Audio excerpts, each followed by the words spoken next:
Hi అండి అందరికీ welcome to another mini vlog. ఈరోజు బ్రౌన్ రైస్‌తో దోసలు ఎలా వేసుకోవాలో చూపిస్తానండి. మనకు మంచిగా వైట్ రైస్ ఉండగా ఈ బ్రౌన్ రైస్, ఆ రైస్, ఈ రైస్ ఎందుకమ్మా అనుకుంటున్నారా?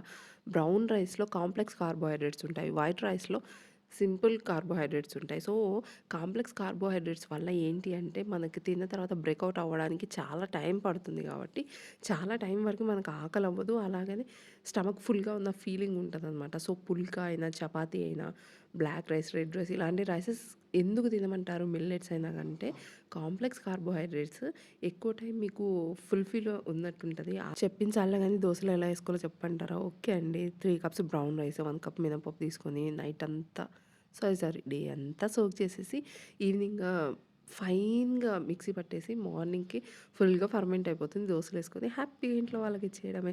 సూపర్ ఉంది అంటారు. ఇంట్లో వాళ్ళు సూపర్ అనకపోతే నాదేం తప్పు లేదండి. మీరే దోసలు చక్కగా వేసుండరు. ఫ్రీనే కదా! Like and subscribe చేసేయరు.